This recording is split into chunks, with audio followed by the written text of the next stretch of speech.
If you are a student and struggling with math, if math seems super difficult for you, if math comes in your nightmares, then you are on a right place. Because this video is going to change your whole student life. After watching this video, you will be solving math super easily like Albert Einstein. In the next couple of minutes, I am going to share with you that mindset of every successful mathematician who created history in mathematics. That mindset is the key ingredient to solve math like a piece of cake. I got 97 out of 100 in my 12th math exam, and now you will also score above 90 just by learning that mindset, which is required to solve any math problem. First, you have to commit something to yourself. This is very important. Without this, the video will be a waste for you. Now, say loudly to yourself that math is easy for me. Yes, say it again. I want to hear you louder, more louder. No matter who is near to you, don't feel shy. If you didn't do this, you will go back to your old life where math is like a demon. So do not care about anybody. Nobody is going to come and change your life. Only you can change your life. So say this loudly to yourself that math is easy for me. I can solve math easily. Math is a piece of cake for me. Why this is important? I will give you the answer. This is important to take off the wrong mindset, wrong programming in your mind, and filling it with positiveness that math is easy for you. Once you really believe in this, then you are on a right track. If not, pause this video and go in front of a mirror and say this to yourself till you believe this from your within, from your deepest heart, that math is easy for me. Then play this video. I will be always here. So, if you are ready, completely ready, let's begin. First, I will talk about the most toxic mindset to solve math. Whenever a math problem comes to the most of the people, first they get frightened and say, "Oh my god, this question is so big. This question is super difficult for me. I can never solve this question. Where is the formula? How I will solve this? It will happen. Blah blah blah." But now you won't say this because you just changed your mindset. And then suddenly they will open a help book in which the solution of that question is already given, and they will try to copy the solution from there. After that, they will cram the solution from there. And cramming math is the most worst thing you can do about your math. So never cram math. Or if they don't find a help book, what will they do? They will find a similar question in which the solution is given, and they will try to do the same in that question. And it doesn't matter that the answer is right or not. If the answer is right, what you have learned from that question? Nothing. Just cramming, copying, etc. So never do this.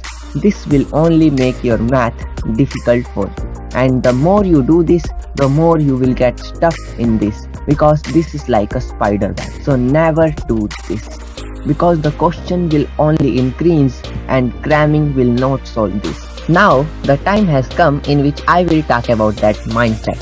I call it the learning plus solution oriented mindset, in which you focus on learning, trying to learn something from the question, and you focus on finding the solution of that question by focusing on the problem you have given. First, let me give you a tip for solving every math problem in your math book. First, make a list of all the formulas which are going to be used in that particular chapter you are going to solve.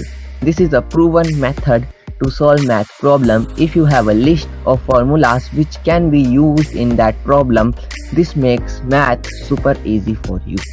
So always before starting a chapter, make a list of all the formulas which are going to be used in that chapter. For example, if you are going to solve trigonometry, then make a list of all the formulas which are going to be used in it. Now you will say that I hardly remember any math formula. It is so hard to remember them, I know. But no problem. With this mindset, you will automatically start memorizing all the formulas in your math book without doing any effort if you practice what I say. Now you have a math problem and a number of formulas to solve that problem. Now how will you know which formula is right for the problem? The answer is to read the problem carefully.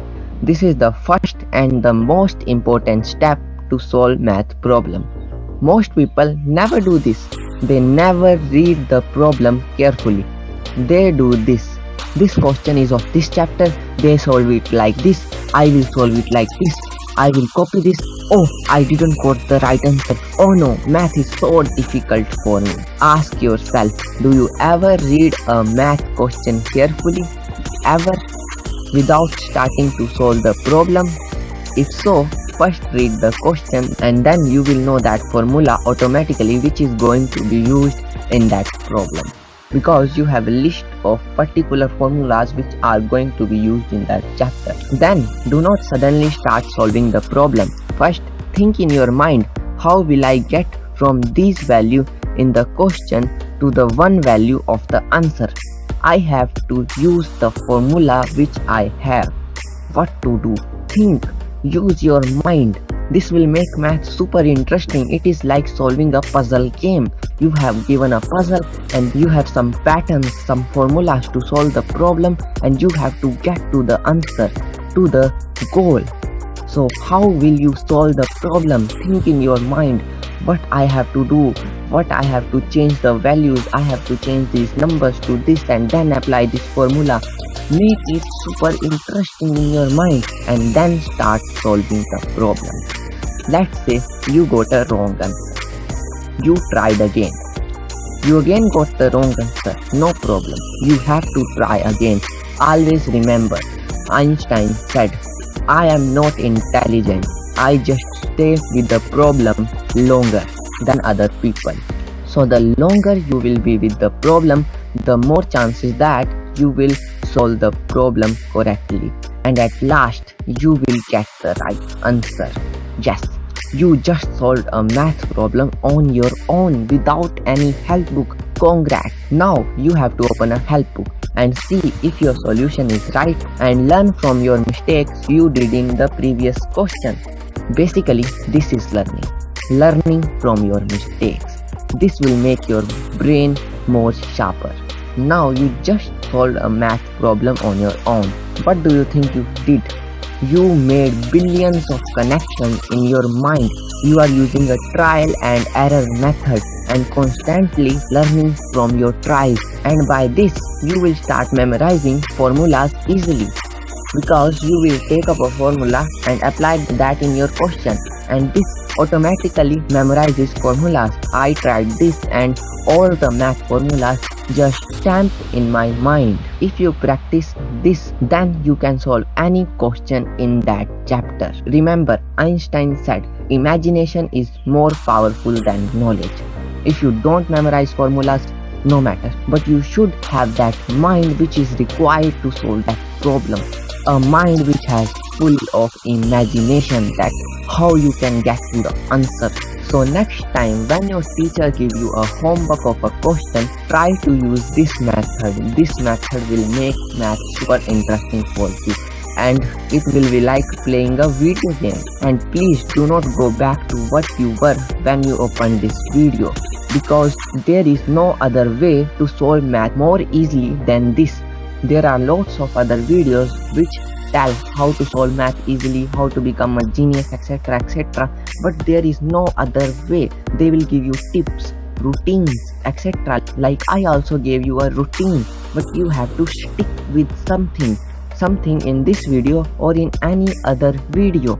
Okay, so take a simple thing and stick with it. Like if you say I do not want to do all this from tomorrow, just do a simple thing like making a list of all the formulas in your chapter. This will change something and you will start growing. So slow and steady wins the race. Now you know the way, the single key to success in mathematics. If you follow this, getting above 90 is a piece of cake for you. Now let's get something practical.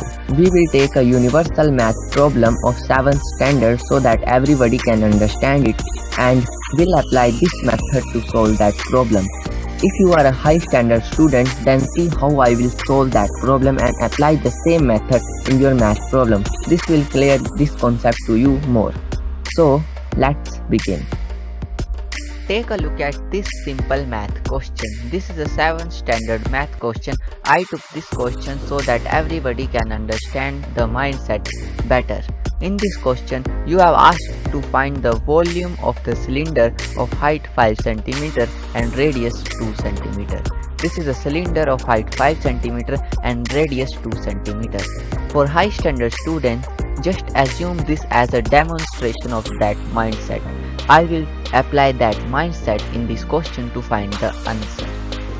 Let's say we have a chapter in which we can find two types of questions. First is the volume of the cylinder and second is the surface area of cylinder. And we are new to all this and we don't know which formula is of volume and which formula is of surface area. So assume that this is happening, and now we will apply the method to solve that problem. So first step is to read the problem carefully. In this problem, we have to find the volume of cylinder of height 5 cm and radius 2 cm. For high standard students, they will say that, oh, this question is super easy, this is of volume formula, we have to just chunk in these values and find the answer. But no, this is just a demonstration. Take it as a demonstration and use the same method in your difficult questions. So we have these two values. First is height and second is radius of cylinder. Now let us write first what is the radius of cylinder. Radius of cylinder is equal to 2 cm and height of cylinder is equal to 5 cm. So we have these two values and we have to get from these two values to the one value of the volume. How do we get there? We have to use one formula of the volume. What do we do? What we have to do? So first we have to know which formula is of volume and which formula is of surface area. So how do we know that? See this. What is the area of circle? That means all this. What is the area of circle? That is pi r square, right? So we have the area of circle this, and if we multiply it by the height, which is this, then we will have a circle stacked on each other to 5 cm height, and then we will have the volume. So we know that this formula is of volume. And for surface area, tell me the parameter of circle, that is 2 pi r, right? And if we have hollow circles stacked on each other to 5 cm, then we will have the surface area of cylinder. So we know that volume of cylinder is this, and we will apply this in our question. So volume of cylinder is equal to, so the volume of cylinder, which is this formula, and we will apply that in our question, that is pi r square h. So we first have to chunk in the values. Okay, so let's chunk in the values. Pi is 3.14 multiply by r square, which is 2, and 2 square is equal to 4 multiply by h, which is height, which is 5 cm. And now this is equal to 62.8 centimeter cube. Never forget to add the unit after the value in math. This is also very important tip for math. So we just read the question carefully, knew which formula is to be applied, first thought what we have to do and then did it, and found the answer. And this is how you should always solve a math question. Hope you enjoyed this video. I wish you all the very best for your further math studies. In my next video, I will share some amazing tips and some cool tricks which will definitely help you to make math more easy. So, subscribe this channel to get notified for my next video. And finally, thanks for watching.